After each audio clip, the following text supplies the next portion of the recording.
now we are recording. So let me take a whiteboard. Maybe let me take a screenshot of this. Very simple concept. Anova is very simple. Okay, very simple. If you get whatever I am actually talking right now, it's going to be very simple. Let me take a color. So we looked into quantitative to quantitative relationship, right? Correlation.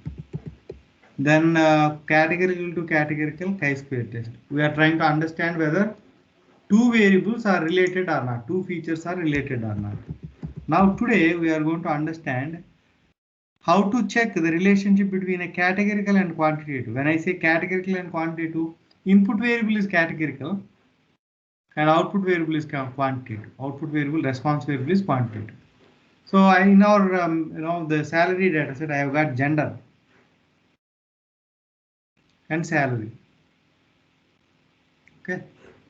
So in an organization, there are people, right? You said that in that organization, in that particular organization, take the Datajango, right? And you said there is a person who is working. There is a person who is working for last maybe 10 years. And can you guess how much salary he will be getting? I immediately said 1 lakh. Okay, a person. I said a person, a male person, right? A male person, a gentleman, I would say, gentleman. Okay, working for last 10 years, and you asked how much salary. I said approximately 1 lakh. A lady is working in Datajango for last 10 years. How much salary you asked? I said 1,20,000. Okay, right? If I am able to do these statements, right? Gentleman 1 lakh salary, lady 1,20,000. Are they strongly related or not? The gender and salary are strongly related or not?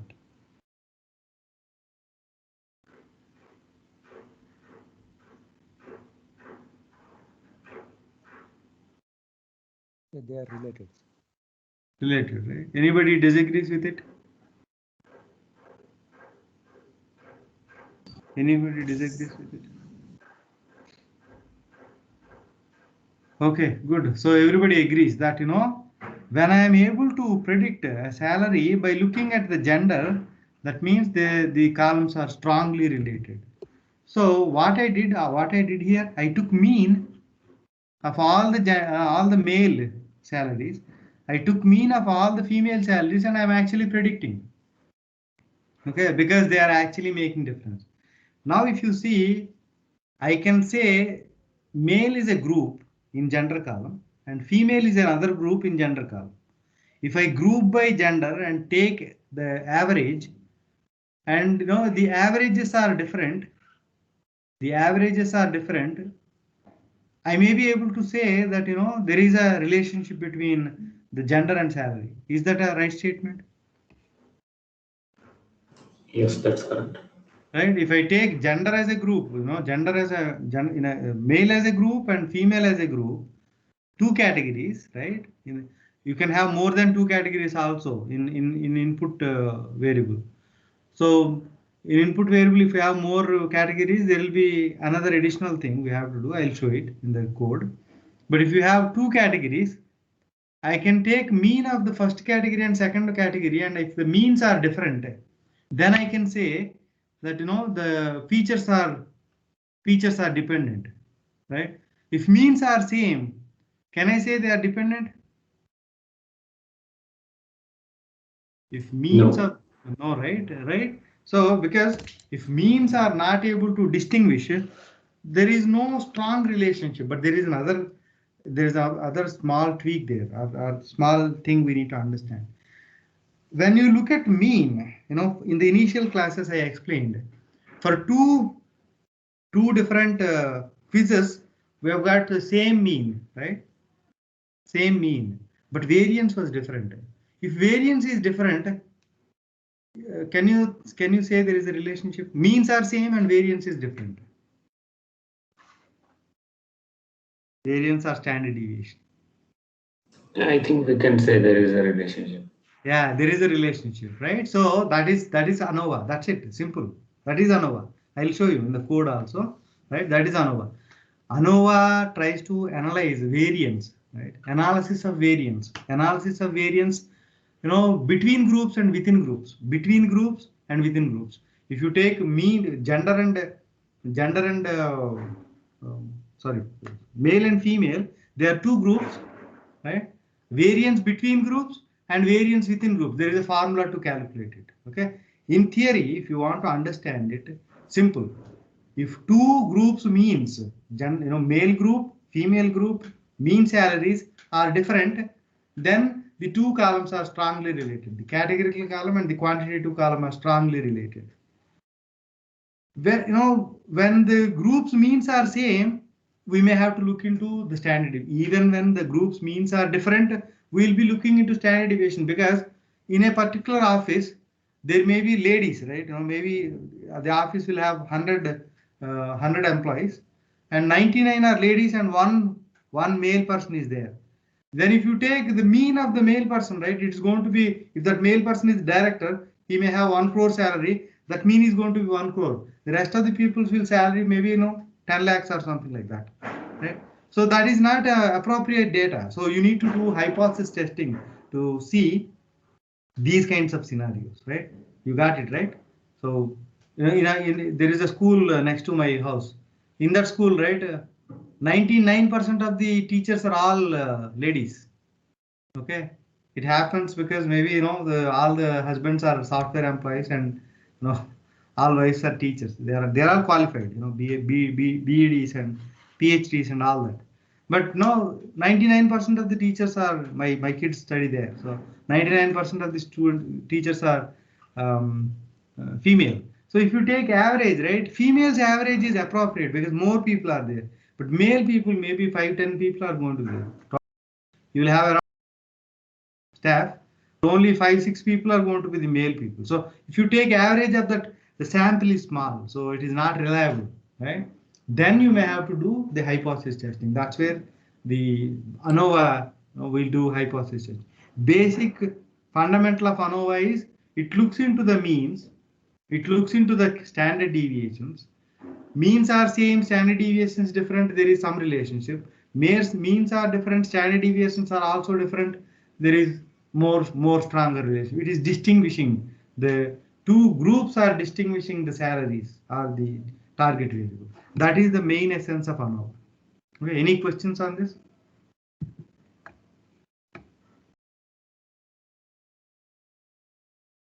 Good. Let me go back to the slide.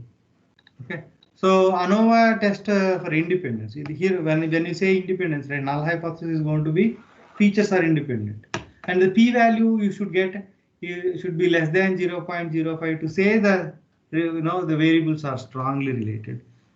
So how do they do? They do all that central limit theorem stuff and all that. You don't need to worry about that. What is ANOVA? You understand? That's enough. Okay. ANOVA finds out how much variance comes from the variance between groups and variance within groups. How much variance comes, right? Whatever the F statistic, the number calculated is going to be dependent on these two, whatever. So the F statistic number is calculated variance between groups divided by variance within groups. Okay, how to calculate variance within groups and between groups? I have a slide. I will show you at the end of the session, right, with a different example. Let us jump in and try to see the code first. Okay, so here the null hypothesis, all population means are same, right? All population means are same across different categories in explanatory variable. What is the statement? Did you understand the statement? All population means are same.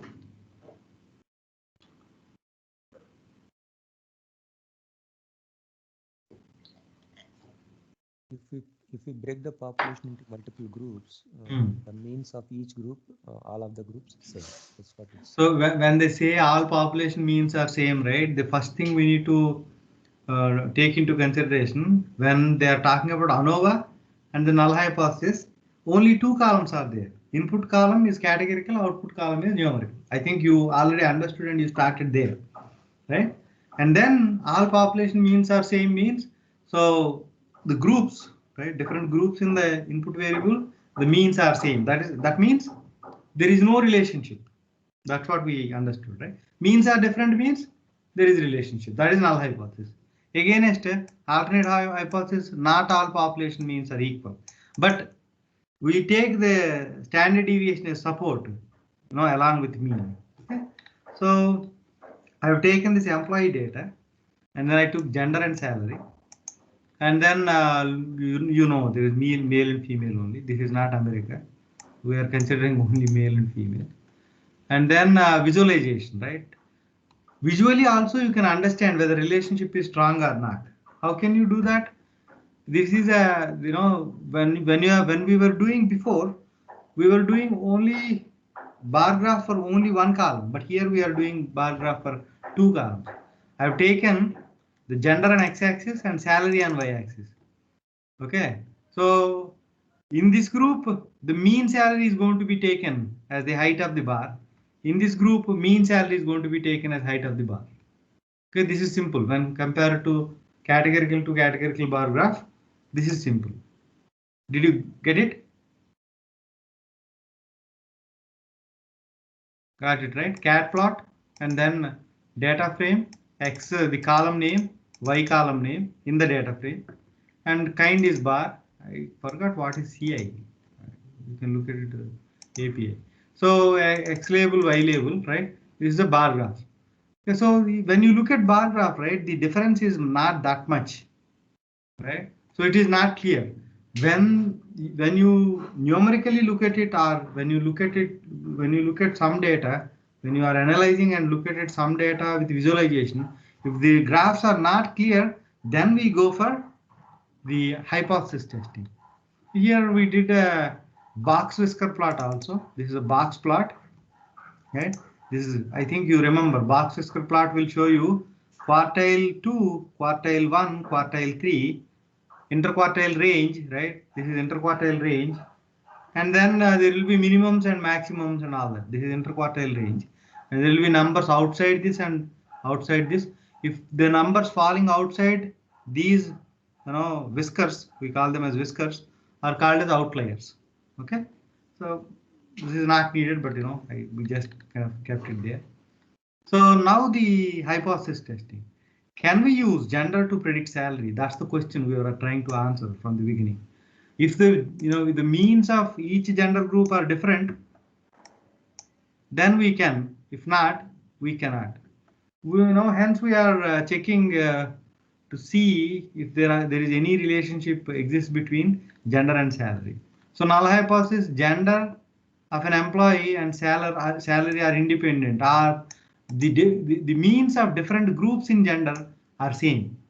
Both statements are same. The means of different genders, gender groups, mean salary of different gender groups is same. Or gender and salary are independent. They are same. They're same statements. Alternative, they are independent. They are dependent. They are not independent or dependent. So I've taken value counts. And value counts are okay, decent. It is not like male are 30 and female are 2 like that. When you take that kind of data, right, the means are not reliable.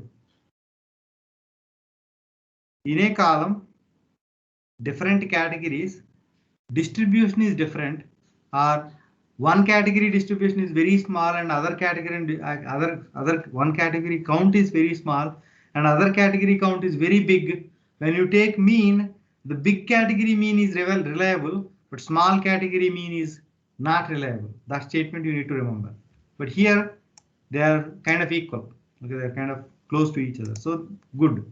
I took mean. So one is 51,000 and another is 57,000 salary. Okay, it looks like there is difference, or they are close. They're kind of close to each other. But if you look at standard deviations, right, on the female salary, the standard deviation is high. The male salary, the standard deviation is low. So clearly, it shows that there is relationship. Do you agree? Do you agree? Yeah. Yes. Right? You understood, right? If you understand this, right, Anova is understood. That's it. There is nothing big. Internally, there will be many formulas to calculate it. We don't care how it is working. You need to understand. That is enough. Okay. So I have taken this formula API from stat model, OLS algorithm we use, right? In OLS algorithm, it actually shows you an F1 score here. Generally, to calculate F1 score, when the input variable has got only two categories, we'll use OLS. If more than two categories, we have other method. Okay, I'll show you. So generally, I never used these methods in real time, but in theory, in interviews, they are asking, and in theoretical concepts, right, they'll write, some algorithms while explaining, they say ANOVA and all that. So you need to understand. Basically, the thought process you need to get it. Now I showed you the mean and standard deviation, and I'm saying that there is relationship, there is no relationship. That statistical understanding you should get. For that, I kept this ANOVA. Okay. And in some interviews, the statistician will ask anyway. So I got F statistic number, 0.85 whatever. Okay. So where is the 36? Yeah. So this is F statistic, which is calculated using this formula. Where is the formula? Right. Variance between groups divided by variance within groups. How to calculate? I'll show you. Okay.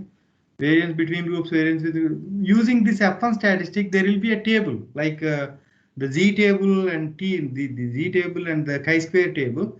There will be a table where for different significance levels we'll be checking if we are doing statistical approach. But we have tools to calculate p-value here. So the p-value is 0.361. Are they independent or dependent? Should we accept null hypothesis, reject null hypothesis? This is p-value. Reject. 0.05 is the Accept it's more than Accept. a confusing thing. I Accept. just asked you to confuse. There are two things in AI that will confuse you. Even in interviews, right? They'll ask to confuse you. One is this one, p-value. The second one is in classification model. To assess whether model is working or not, we'll have confusion matrix. We'll look at it. Okay. So there are also true positives, false negatives. Even now I don't remember those. So they are like the names are very confusing. So these two are very confusing. Just remember less than, reject, greater than, accept. Okay, this is greater than 0.05, so we have to accept it. Greater than 0.05, so we have to accept the null hypothesis. There is no significant relationship between the gender and salary, even though it shows there is means are different and standard deviations are different because of data set, the small data set. It may be looking like this, but when you do hypothesis testing, right, maybe this kind of means and these kinds of standard deviations are happening many times when the independence is assumed. Right? How do you do the hypothesis testing? You take the null hypothesis situation as true, and in that situation, how many times you are getting this kind of means and this kind of standard deviations? If it is happening many times, right, there is no significance to these means and these standard deviations. That's where we say the relationship is not significant or they are not strongly related. Okay, gender cannot be used to predict salary. That's a good organization, I would say. If gender is making you predict the salary, right, maybe they are not putting the people in the right positions by not looking at, they are actually looking at gender and trying to place the people rather than looking at the capabilities. So the organization is good. Okay, I created data randomly, but it came well.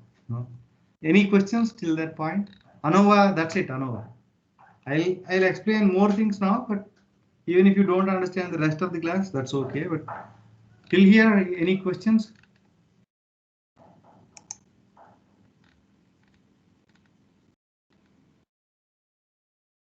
So after calculating the F statistic, we need to look at the p-value, and based on the p-value, we need to either accept or reject. Yes. Is that all it is? Yes. Yeah, statistic generally we will not consider. P-value is the one. P-value is the one we look at it and we say accept or reject. Okay. And significance of p-value is about f statistic only, right? P-value is calculated based on F statistic only. It is like G statistic we calculated and then we found out the P-value. If you remember rat example. Correct. Right? Like that, F statistic will also have some tables and graphs and all that. Right. I'll show you at the end.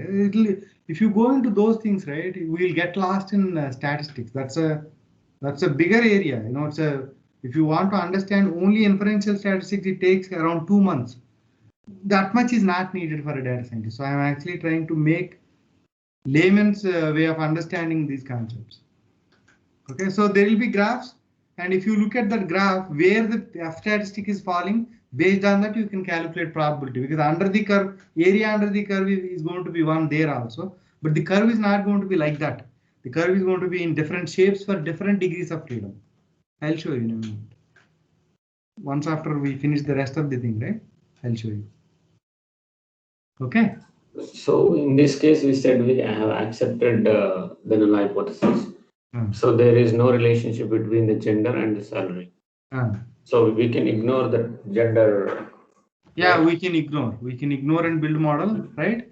In AI, it is always, when you are building a data science model, it is always, it may be, right? It is not that I know, that's it. No, that statement is not there. It may be, it may not have the relationship. You remove it, build a model, see how it's working, add it and remove, build a model, see how it's working. That's the iterative process. While building model, right, we actually do many things there like that. Got it? Yeah, but even though if we say that we have rejected and we have find out there is no relationship between two attributes like input and output, still we have to consider and build the model. Yeah, that's what I'm saying. First, you know, statistical test is saying no relationship. So take it out and build a model, see how it's working. Put it in and build a model and see how it's working. Why am I doing this? Because statistics is always based on assumptions, right?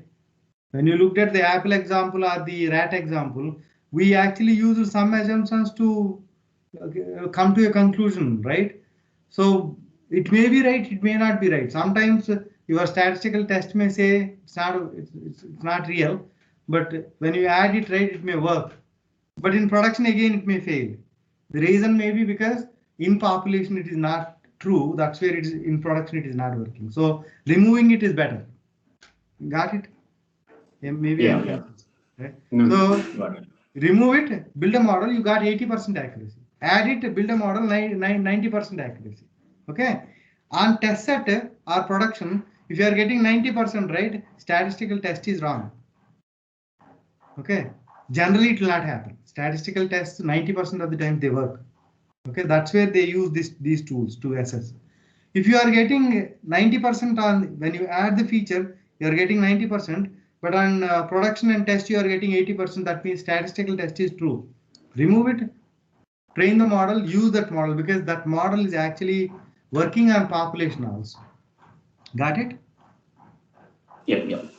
So you should have that thought process now, right? You know, when you are doing programming, right, this is it. This code will work like this and I'll write it like this only. But here it is not like, maybe, may not be. Maybe you always have to have that open-mindedness and, you know, think back and forth. Then only we'll be able to build right models. Okay. So I am actually going to a little deeper concept. This may not be needed. This may not be needed. If you don't understand, don't worry. Simple only. Okay. So F statistic, when there are more than 2 categories in the response variable, I said. Anova test for an explanatory variable with more than 2 categories. And why do we need n response variable? I think I can take this out. Okay. So F statistic for an explanatory variable with more than 2 categories. I have taken employee band and salary. I am trying to see whether there is relationship or not. Okay, Sir, so before we go there, can you please let us know how that F static was calculated? I know you put the formula, but how to apply that formula for the example what we took? I'll show you with a different example. I'll show you. That's not needed actually. I'll show you. Okay. We'll get lost in the statistics. I have one more example. We used to show that in previous classes, but people are getting confused rather than being understood. Now you are clear, right? Means and standard deviations actually decide, and how exactly we do it. No need to understand. I'll show you in a minute. Once I complete this, right? I'll show you that old example. I'll show you. Okay. I clearly calculated all the numbers and all that. I'll show you. So I have taken employee band and salary, and then employee. This is how it is, right? I have taken mean. No, I'm looking at head, right? Only some employees I'm looking at. Now I looked at the categorical column. If I look at this, right, it clearly shows that there is difference between different bands and salaries. Generally, that is true. Different bands will have different salaries. When you actually look at Whisker plot, also it shows the same. There are no outliers. If there are outliers, right, you would have got dots beyond these whiskers. Okay, these whiskers are the interquartile range. Okay, interquartile range means the Q1 minus 1.5 into Q1 and Q3 plus 1.5 into Q3. Those numbers are the interquartile range. And then hypothesis testing. Can we see employee band can we use employee band to predict salary? Here we are checking if there is no relationship or not. So there is no relationship between the employee band and salary, or the employee band means of employee bands are all same. Different mean salaries of employee bands are same. That's the null hypothesis. So here we have taken value counts, they are decent, and then I took means, they are different. Standard deviations are also different, but A and B standard deviations are a bit closer to each other. Okay, and if you look at means also, they are kind of a bit closer to each other. Maybe we don't know, right? So we can use OLS algorithm, but OLS algorithm's p-value is not reliable. As we were doing chi-square test, right? You can use chi-square contingency table even when there are more than two categories in the input space, but the p-value is not reliable. If you use this p-value when there are more than two categories, you may do type 1 or type 2 error. What is type 1 error? Incorrect decision made to reject the null hypothesis. Type 2 error is incorrect decision made to accept the null hypothesis. So to avoid this, right, there is a method called as multi-comparison in stats models, which actually does the pairwise Anova test. When you looked at the chi-square test, right, there is no method to do a pairwise chi-square test. That's where I actually wrote a lot of loop and all that here. So to calculate pairwise chi-square test, right, I did this much code. But to do pairwise Anova test, we have a method called as we have a class called as multi-comparison. Okay, in that two keys honesty something test. Two keys honesty test, I think. So there are different ways to do the pairwise Anova test, but two keys honesty test is the method implemented here. Other methods are also there, but no need to understand. If you have time, right, you can go into SciPy stats model and then try to understand it. So we need to adjust alpha also. In general, right,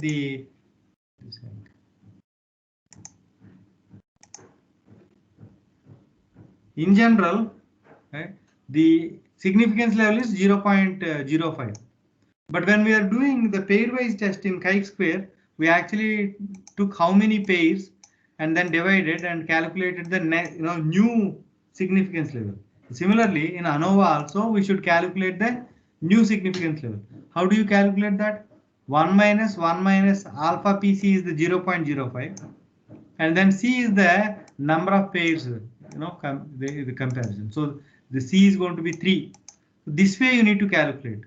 So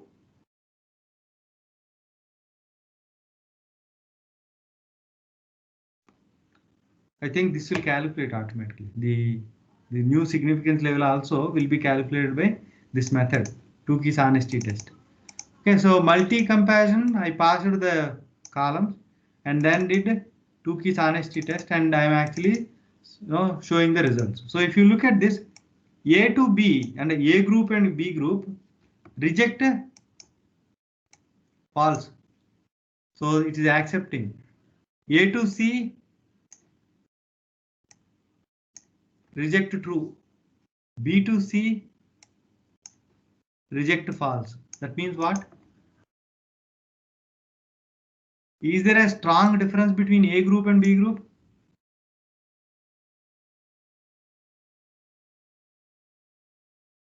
So is it in terms of p-value? Yeah.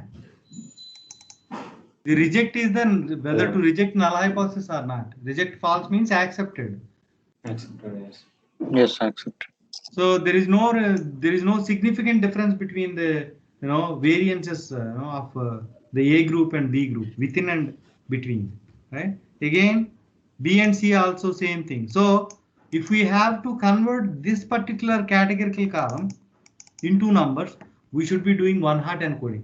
What is one-hot encoding? For group A, group B, group C, we'll create 3 columns. If the record belongs to group A, we'll put 1 there, rest 0.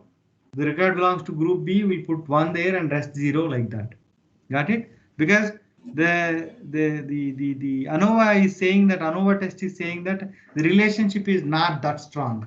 Some places it is strong, some places it is not. Got it? Yeah, to which value we are actually checking the p-value? This newly calculated. It will calculate internally. No, this in the output table. P-adjust, what is the p-value here? So this is the calculated p-value, p-adjusted.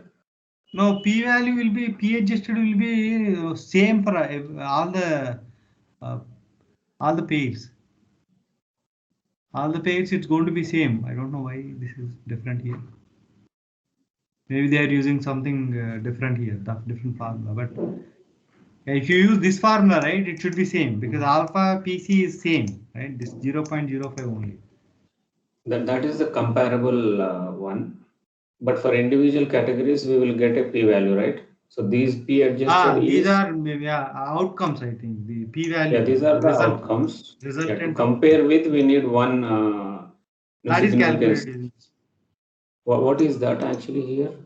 Post hoc test we call it as, when you are doing pairwise tests, right? No, what is the value of it?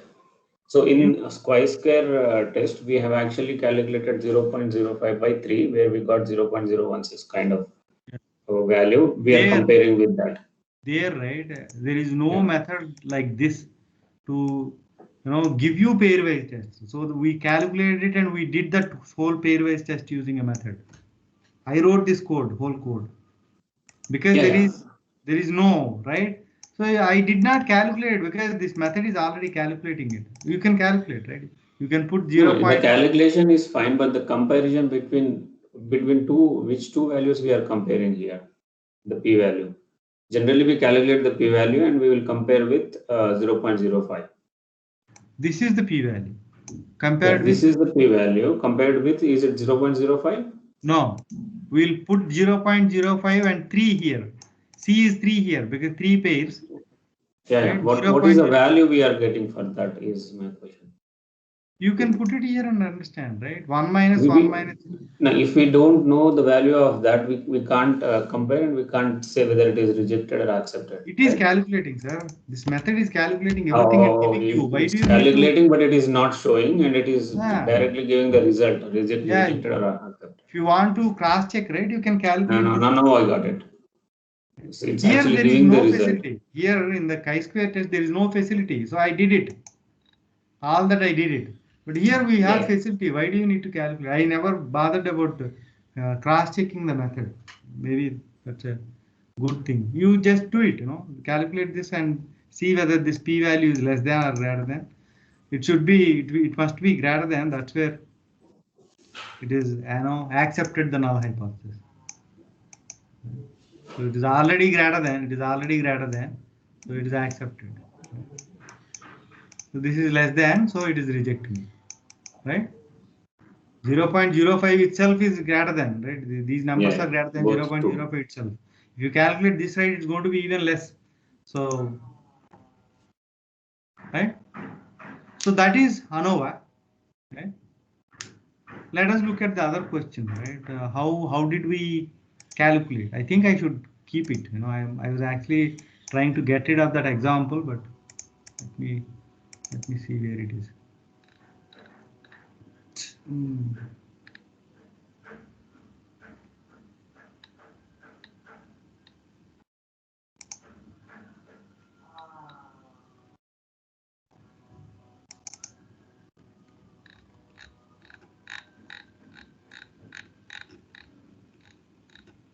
Yeah. See this? This is chi-square. No, for our what you call it as this z-score, z-test. The graph is like this. Okay, the normal distribution graph is like this. But when we are doing the chi-square test, right, the distributions are going to be different for different degrees of freedom. The distribution plot is going to be different.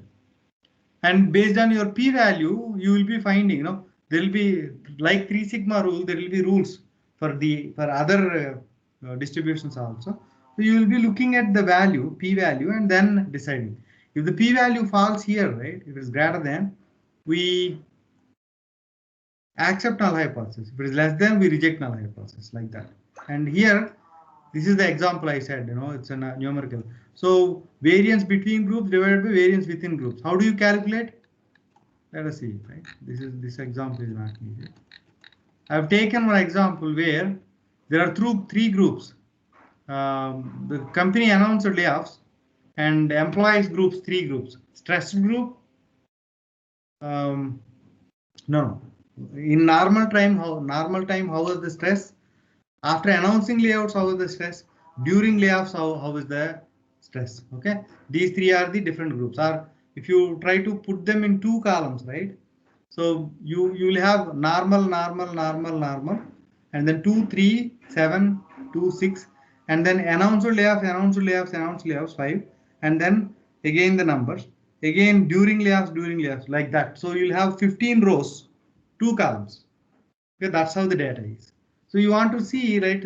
Somebody is saying, the organization is saying that there is no effect of announcing layoffs or doing layoffs on the employee stress. So it will be there, right? So to do the test, to understand whether the strength is there or not, we are doing Anova test. To do that, we need to calculate multiple numbers. Let me show you. Sum of squares between groups and sum of squares within groups we need to calculate. Where is that? Yeah, sum of squares within groups and degrees of freedom and sum of squares. So we need to calculate these 2 numbers, right? Using these 2 numbers, we'll calculate the statistic. So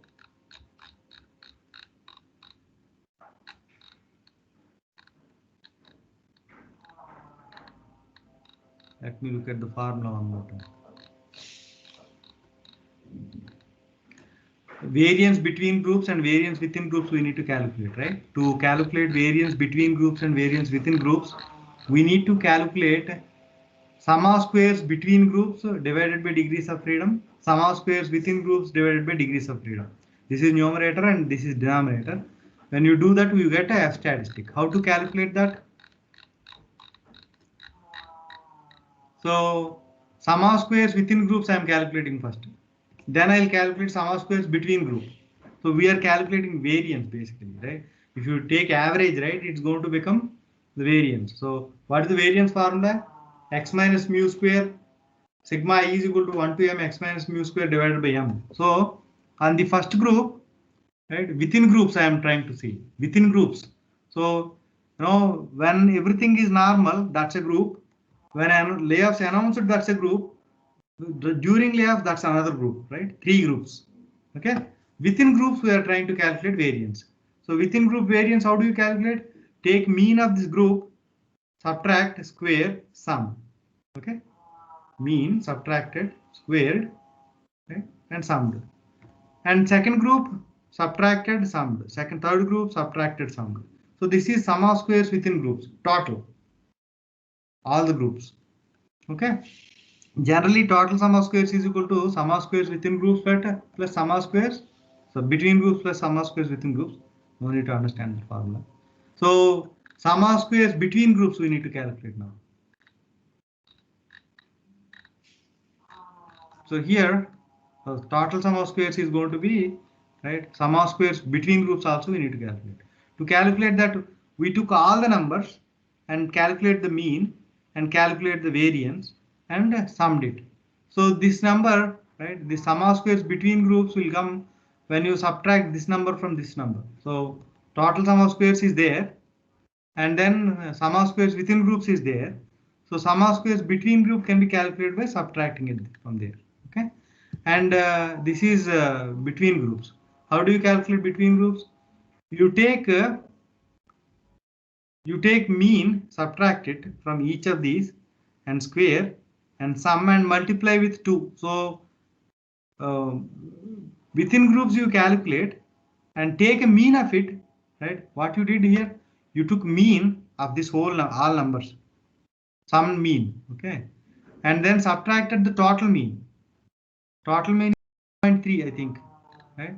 This group's mean is 4. This group's mean is 8. This group's mean is 13.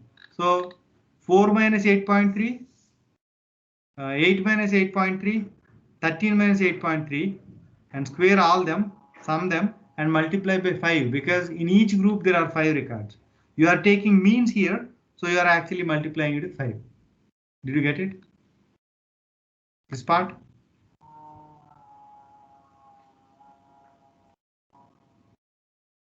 Can I move on? So while calculating this variance, right, we considered both values as mean. So you took this whole thing, calculated mean, one number you got. This whole thing, you calculated mean, one number you got. This whole mean, you took one number you got. And this is a total mean. Total mean. So between groups, right? So you are trying to take mean, mean, mean, and total mean. You know, 3 numbers are there. You are actually taking total mean of those 3 numbers, and then trying to. So you are trying to calculate variance between groups. That means what? Each group should have one number. You are getting mean of the 3 numbers, and to calculate variance of means, mean is x. Mean of means is the whatever that subtraction thing. I think it makes sense. 3 groups, 3 numbers. Mean of those 3 numbers, you subtract it. Either you take all numbers and take a mean, or three means and take a mean. You will get the same number. 8.3 only will get. Okay, 4 minus 8.3, 8 minus 8.3, 13 minus 8.3. You squared it. You know, there are 5 numbers, but you actually consolidated it to one number. So you are actually multiplying with 5 to magnify it to the data set level. Okay, so total 15 level, we are multiplying with 5. So that's how you calculate between groups. Yeah. Go ahead. Is the number of samples will be same in all the categories? Yeah. Groups. So yeah, here we are assuming, but in real time. Yeah, it is not. Yeah, it is not. So then you have to take this particular mean, multiply with that number of numbers, this particular number, and multiply with that number. So if you have 3 here, you need to multiply this with 3. In this 5, you multiply 5. In this 10, you multiply 10 and sum it up. Okay. And then, the analysis of variance you calculate like this. So I actually showed that 4 minus 8.3, 8 minus 8.3 multiplied and showed. So you got these numbers. So this total sum of squares is equal to, right, whatever, right, the sum of squares between groups, and that is always going to be true. So sum of squares between groups divided by degrees of freedom is going to give you the numerator, and sum of squares within group divided by degrees of freedom is going to be giving the denominator. You get F statistic, that is this number,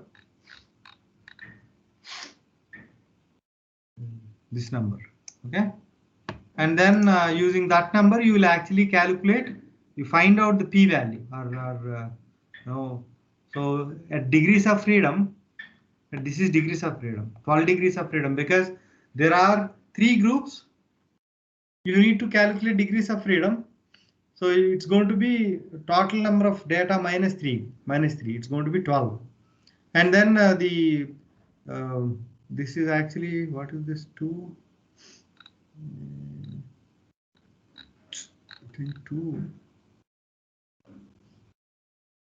Okay. So it is like this, For groups, degrees of freedom is there, and data there is a degrees of freedom. In data there are 3 groups, so degrees of freedom is total number of records minus 3, it is 12. There are 3 groups, so 3 minus 1, it is n minus 1 is the degrees of freedom. So the intersection is going to be the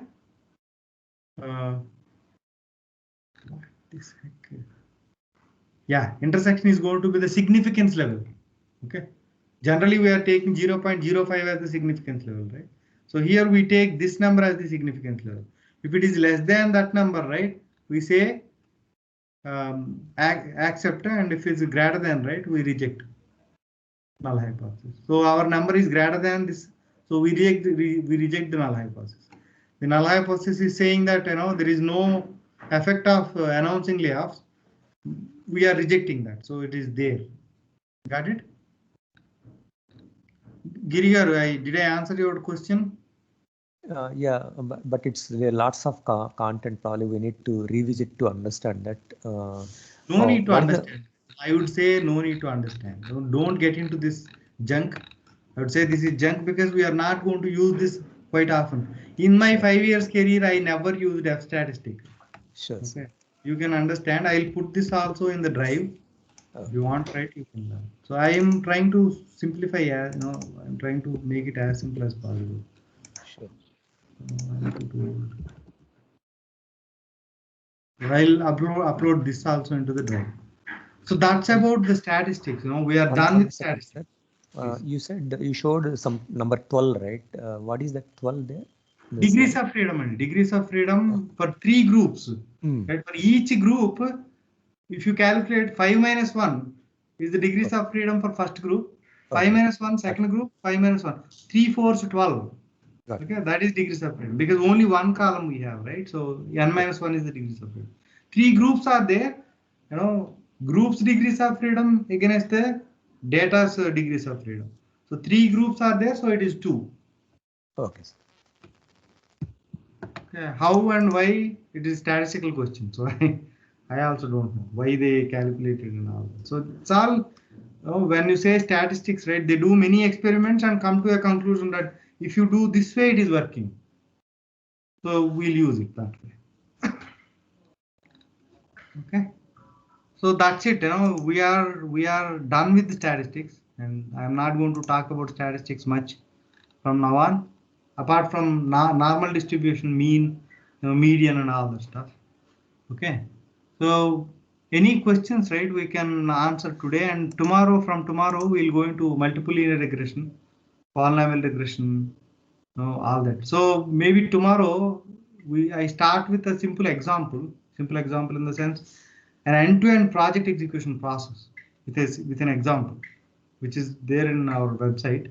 I'll open it up, the blog, and try to explain that, and then we'll go into multiple linear regression, polynomial regression, and we are into ML, right? From tomorrow it is all ML AI. Okay, so 1 month we took to cover fundamentals. Next 1 month we are going to take for machine learning algorithms, and the other month we are going to take for deep learning, and it's all NLP, computer vision, and all that. So we are on track. Any questions you can ask?